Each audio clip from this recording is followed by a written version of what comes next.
Hey, what's up, everybody? Today we are going to look on how to create the 19C database in OCI and then how to actually manage it afterwards. So a lot of times I think the provisioning it's quite easy, straightforward. Obviously, since the tooling is there, which is great. But then after you provision it, like what about the backups? How you manage them? Uh, what about pluggable databases? And then how do you debug issues if you have some issues, where to find the necessary log files? So I think that's missing a lot of times. When you have that database, you have access to it, what happens then? So let's start with the provisioning of the 19C database. And here I'm now in console again, and I can go from the left menu, Oracle database, and just go on the Oracle base database. So let's first select the Oracle database, again, go on the Oracle base database. So this is something Oracle recently renamed. So now it's base database. I'm not sure if I like the name, but it is what it is. So let's go on the base database, and now I can create the DB system. So database system is always required. So you have like when you provision the database system, and then you provision the database. So let's look how it looks like. So I can just create the DB system, and now I need to fill some information. So we give it a name. This one, it's not related to the instance name, so we can just give it like a longer name. Then I can select which AD, which availability domain. Now in this region, I only have one, and then I could select the shape. So virtual machine, bare metal, Exadata. Obviously, now we are gonna go with the virtual machine. Then I can configure the shape. So you can see I have a couple of options now, the AMD flexible OCPU count, and then also the fixed OCPU count. And you can see I can customize the number of OCPUs, and then other resources scale based on that. So now in this tenancy, I can only scale up to 2 OCPUs, since that's the service limit, which is nice. Like now they limit it so that you can try to provision more than what you are allocated on. So if you see I go with 1 OCPU, I only have a 16 gigs of memory, and then with 2 OCPUs, I get 32. And you can see also the theoretical max IOPS, what I have now, 32K available. Okay, so let's select this shape, 2 OCPUs. Then I can configure storage. So let's look on this now. And here in the storage, I can first choose using grid infrastructure or LVM, logical volume manager, which is quicker to deploy. But let's select the GI now, since that's what usually gets selected. And then storage performance, another fairly new feature. So select the balanced, which gives you like, let's say, the normal performance, and then the higher performance, which is more for more demanding workloads. And what I noticed, it's pretty cool. Like here, I don't know if this has been here for long, but on the bottom of the page, you can see the expected theoretical max IOPS for data storage. So if I choose balanced, you can see it's only 15.3K, and then higher performance 19.2K. And then that's based also on how much you allocate the storage there. So let's say I would pick the 81 81 gigs, so 82 terabytes. So you can see theoretical max IOPS is 1000K, so million IOPS. But we'll just go with the lower amount of storage for now. Save changes, and then I can configure the database system. 1 or 2 nodes, like if you want to select the rack, then you can see that they default the license or software edition to extreme performance, which is always case with rack. Let's just go with the enterprise edition, high performance, total storage. Then I'm just gonna put the SSH key here, so I can log in, and then license type, license included, or if you have your own license. Just gonna pick the license included, then the networking. Obviously, usually you have a virtual cloud network, which you already created. Then gonna select subnet. I only have 2 now, and then uh, I always put my databases on the private subnet, so they are not accessible from the public. I think that's just common sense. And now we can give a hostname prefix. Let's just give it the prefix here.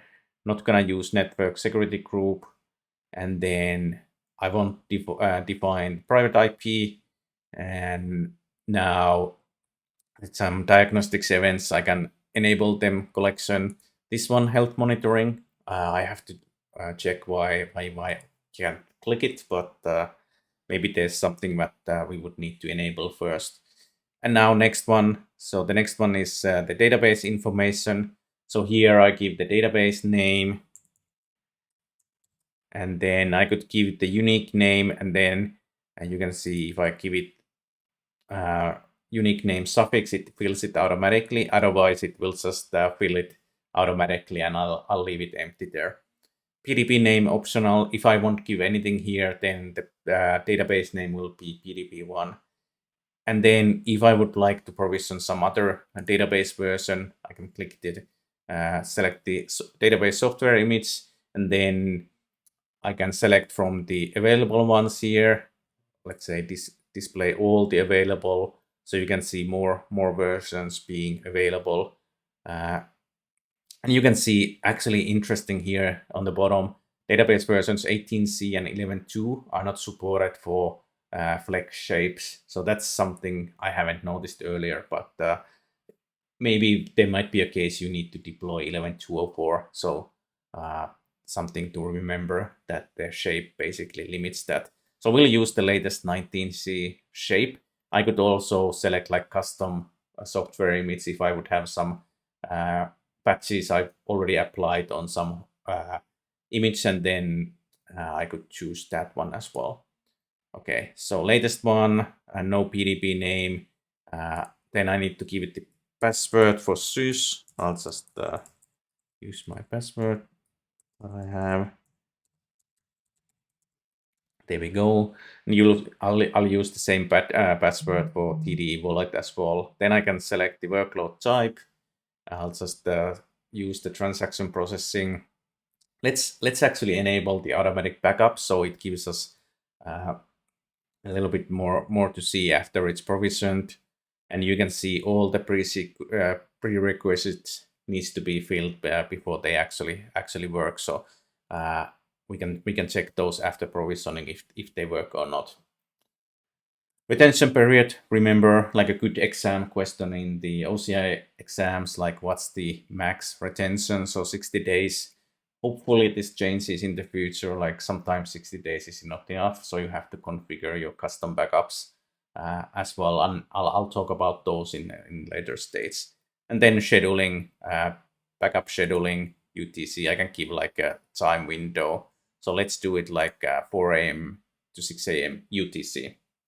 Advanced options, I can select the character set, encryption. If I would want to use my own customer managed keys, this is where I could do it, and then tags as well. And actually in the previous page, I forgot to, let's go back. Here in the advanced, if I go all the way bottom, here I can choose the fault domain. So remember, fault domain is within AD. You have 3 fault domains, which are like separate infrastructure always. So if you provision rack, then Oracle automatically picks 2 separate fault domains to you. And then what's here is you can choose also the time zone. So previously in the past, you could only use UTC, but now let's use Eastern time zone for me. Then let's go back here on the Create Database System. And now I'm just gonna click Create. And now you can see it creates the work request, and it will see that it gets provisioned. So it's gonna take a while, I think hour or 2 until this one is provisioned. So I'm just gonna pause the video, and after that we can start looking on the database, how to log in there, and all that, let's say, good stuff. All right, so my database is now created. You can see it's available here. And then if I go down here, I'll see all the information like what we just provided, the storage, theoretical max IOPS, database system version. Uh, then if I go here in the work requests, I can see the great database system, how long it took. I think I said like 1 hour or two. It took like, I think just about 50 minutes. So it was a little bit faster than I remembered. So that's good. And then from the database system I have here, now I have some options like, okay, I can scale the storage up. This is like, let's say this 256 gigs is not enough. So I could just change it from here to 512, and then basically it will scale it up online. So that's really nice. You can't scale it down, so that's something to remember. And the other thing is that you can also change the shape, so that you can go up or down if you need more OCPUs, less OCPUs, but that will be with a single node instance, that will be a downtime operation. So something to remember. So clicking here, I could basically change the amount of OCPUs. I can clone the database as well from here, add SSH keys, which is nice. Like sometimes you have to add new SSH keys, you can do it from here. I wish the compute instances would have the same, but it's only available for database, similarly to Exadata as well. Then more actions, I could update the license type if needed, move to another compartment, add tags, or terminate the database. So this is the database system. Now, the funny thing is, if you want to like see what's the node IP, you always have to go here in the nodes, and then it will show you the public private IP address and the floating IP address, the VIP, like all that information can be seen from here only. Would be nice if it would be available from the main screen, in my opinion. And then if I click databases, you will see all the databases provisioned here. And obviously for Exadata, you can have more databases in a single home, but right now for VM databases, you can only have one database per home or DB system available. And then if I click it, I'll see more information on it. Data guard, backup, when it's scheduled, database management, like associated services, all that stuff can be seen from here. So you always have to go from database system to database. That you'll see what's in there.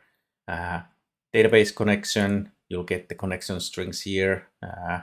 If you need it to CDP, and then you can access Performance Hub. You can restore the database, configure automatic backups, and then some other options like creating database from backup or create image from database. If you remember those software images, so you can create one from here as well. Let's take a look like on the backups. So here I could just initiate it like my manual backup as well. There's already like a initial automatic backup taken. So let's take a backup. Let's give it a name, my first backup, and then we'll just create the backup. I'm gonna pause the video and then let's see once it's completed. All right, so my first backup is now taken. Like you can see here, full backup, manual backup. It took like 10 minutes. Obviously, it's just a standard database, no data in it, so it's gonna run fast. So anyway, I have the backup here, and then do you find that this help button here is annoying? Because it's always in a way. It's like, I don't know. Okay. Anyway, so from here, 3 dots, you can click it and you could create a database from this backup, or obviously from here, I could restore the database as well. So restore to latest, obviously what I have, yeah, 0 or least possible data loss. If you would have some issues, restore to a timestamp and restore to SCN. I've actually used the restore to a timestamp previously. It works nicely. So just something to remember that you have that available here as well. So yeah, now since this is a PDP, CDP PDP database, I can go here, pluggable databases. I have my PDP1 here, and then I can create a new PDP here. Let's give it the name like PDP2. Unlock my PDP admin account. So I'll just give the sys password here, what I had, and then the TD wallet password, which was the same as the sys password. Okay, advanced options. Okay, only tags, create pluggable database. So now, yeah, I have the work request here. So it's provisioning the PDP2. And then if I go here, database details, my database is available. And let's go back here, database, and then click the pluggable databases. So we'll see that I have the PDP2 and then the TFGDB underscore PDP1 there. I thought this was previously named only as PDP1, but maybe I'm remembering wrong. So here, then with the pluggable databases, you can see I get the PDP connection string here, like I get for the CDP. So now here I get it for PDP. And then I also have the PDP start, stop, and clone. So I can do a local clone or remote clone as well if I need to. So if I click the clone, then you can see here, obviously the database system and then destination database, configure new PDP here. It might be I have to check because with Exadata you can do remote PDP clone as well, but I'm not sure if we can do it with the database system or the VM as well. So let me pause the video, check that, and then get back on this. So I did some quick Googling, and this is actually the remote cloning. It's available, but as you can see from the documentation, it's not available in the console. I didn't remember that at all. Like I've done some scripts for the remote cloning earlier, but then couldn't remember that it's you have to do it with the through the APIs. And there's some restrictions you can see here. They need to be in when you're doing the PDP cloning, the source and destination databases need to be in same AD, use the same software version and same database edition. But you can cross clone, so from bare metal to virtual machines and the other way around. So that's totally doable. And then from one VCN to another, if the VCNs are paired and the VCNs are in the same AD or the resources, if you have like let's say subnet which is basically going cross region. I mean on the all of the ADs. Yeah, so that's for the cloning. But next, let's take a look, and at the same time, like you can see the PDP2 is now available, so that we can start using as well. So next, I'm gonna log into the server and let's look around. Like let's look connecting to the database, obviously from the server, and then what I really want to show is where the log files are and how you can do some basic troubleshooting when you provision the VMDBs. Right, let's take a look on the actual server side now that we provisioned the database. And I'm gonna use Cloud Shell. If you remember previously, I did a video on how to use Cloud Shell. So now I have a private endpoint already created on the same VCN where my database is running, and I'm ready to log in. So I'll just log in with the OPC user. Remember, the OPC is the one you add keys, like when you provision the database. So I can just log in. Now I'm logged in. The OPC user, actually, it's not obviously used for much. It has sudo privileges, so you can sudo to root. I'm gonna go into that shortly. So just going on what you can do or what you need to do with root user on database systems. And then what also with Oracle user. So the database is installed under Oracle. So usually if I log in with OPC, then I sudo to Oracle. And with the DB systems, if you use Exadata, then you have the environment files for each database. But since this is just a single database home with a single database, we don't actually have any files here, environment files. But if I look on the pass RC file, you can see that they add automatically the Oracle SID and all that stuff here. And you can see also they say that modifying this file can cause failures in API CLI. So just something to be careful with, so you don't end up with issues. Here, if I would like now, I can just log into database. Let's take a look. /sysdba. I can see the PDPs. Remember, I did those 2 PDPs. So one was the initial one, and the other one is the PDP2, which I created. So both are here. I could just go on with my day and just manage this database how I like from here as well. The Oracle binaries, they are installed under /u01. So I can go here, I can check what's here, app, and then Oracle. So if I go here, Oracle, I have the product, and then I have the 19C homes here, or home, the single home here, db home _1. And this is our database here. Let's go DBS, and you can see files, instance files here.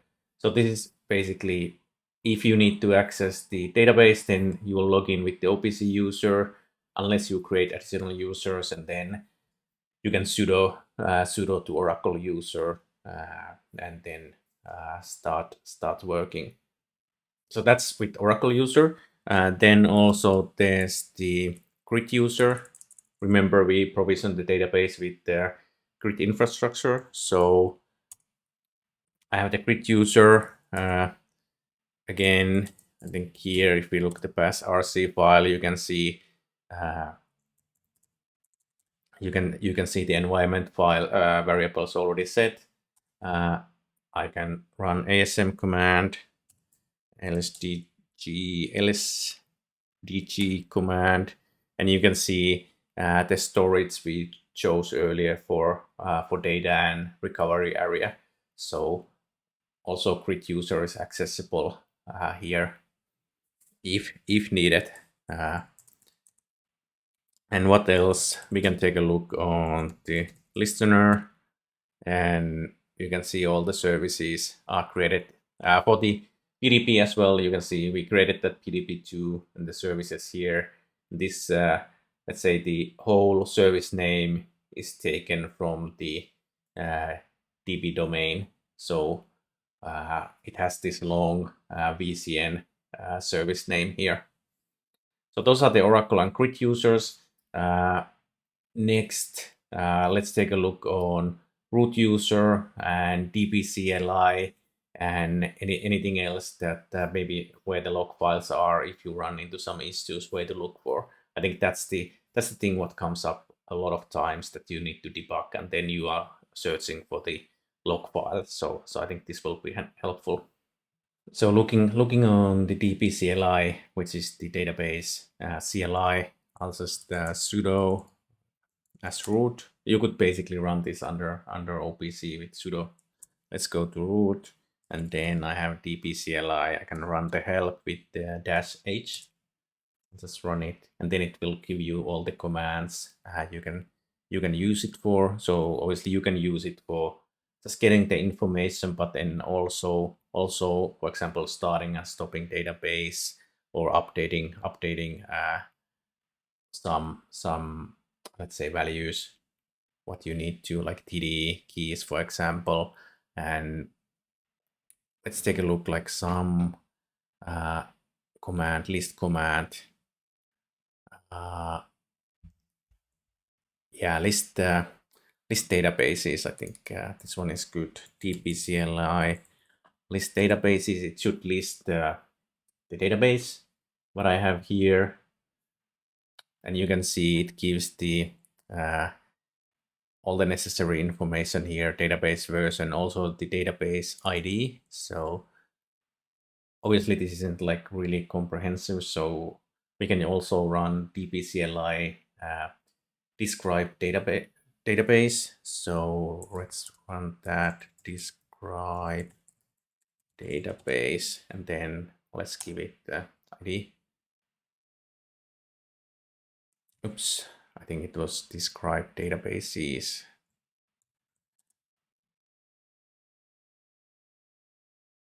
Oh no, describe database.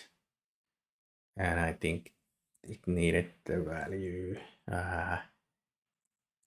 db id. Let's try with this one. Did I get it correct? There we go. So dash db id and then the actual ID. So you get a little bit more information on the database compared to the earlier command. So we can see the version, db edition, main PDB name here, OLTP, then the character set, home ID, all those linked things. So this is like how you start going deeper if you need to search the information. And one thing I end up a lot of times doing is that you can run DBCLI list jobs. So whenever you run something from the console, for example, and it ends in error, you can see these DBCLI list jobs, and then it will give you all the jobs what are basically ran here. So you can see earlier I ran this create diagnosis bundle file. So that was one recent execution. And let's see, there's an infra upgrade. If we run DBCLI describe job, but I think it was -I, and then it should give us details on that specific job. So this is one way to start debugging as well. So you can see this one is already it finished. Maybe if there would be an error, you could see the error and error code here. So that could give some lead as well. Sometimes from the console, you can't see like a specific error. So then you have to come here and start looking. And if this is not enough, then the next step is basically go on the log to check the log files. So log files you can find under /opt/oracle /dcs. So here, if we look the most recent files, there's a log directory, and here we can see the DSCLI log file, but these usually the DSS agent and log file and the agent debug log file. So if we take a look, just run more, you can see what's happened on the database side. So this is really useful. A lot of times, like obviously since it's a managed service, like some things Oracle can fix, but I found that when you know these log files, you go and check these yourself. A lot of times you can fix the issue also yourself, or at least have that understanding when you create the SR and start working with support that what needs to be done. So useful location, check the log files here, and if we go back here, we can see other folders as well. Usually you don't need to access those, but maybe sometimes just to get some understanding if there's been some failure which points to something else, then you can go and look if it gives you some ideas. But this is basically the, let's say, the basic troubleshooting where I usually start. So obviously DBCLI, check the job status. Then if there's nothing, then you can go and check the log files here under the opt oracle DCS log directory. And obviously the normal database diagnostic files are available. So if we still take a look on those, here we go, and here we can go on the diag RDBMS, and we should see our database here. So under U01 app Oracle diag RDBMS, and then we can go on the actual database, and we can go trace. We should see the alert log here. Yeah. So that's available here, and you can see it's using the obviously writing the backups to this default bucket. So which is something we don't see. We can't access this bucket, the backup bucket, since it's the standard configuration. If we would use custom backups with the cloud backup module, we could define a different object storage bucket. So that gives a little bit more flexibility. Maybe that's something I'll record a video in the future. But this is basically the troubleshooting or access what you normally get and how you can start using your database. So now that we pretty much looked on the database, the basic stuff there, it's also important to see how to actually terminate your database. So from the console, I could just go here on the database system itself. I could go here, select the more actions, terminate, and then they ask me to type the name of the database system just to be sure that I'm terminating the right database. I'll click the terminate DB system, and it should start terminating the database. And after I think some time, then the whole database, including the node, obviously, that will get terminated, so we can't access that anymore.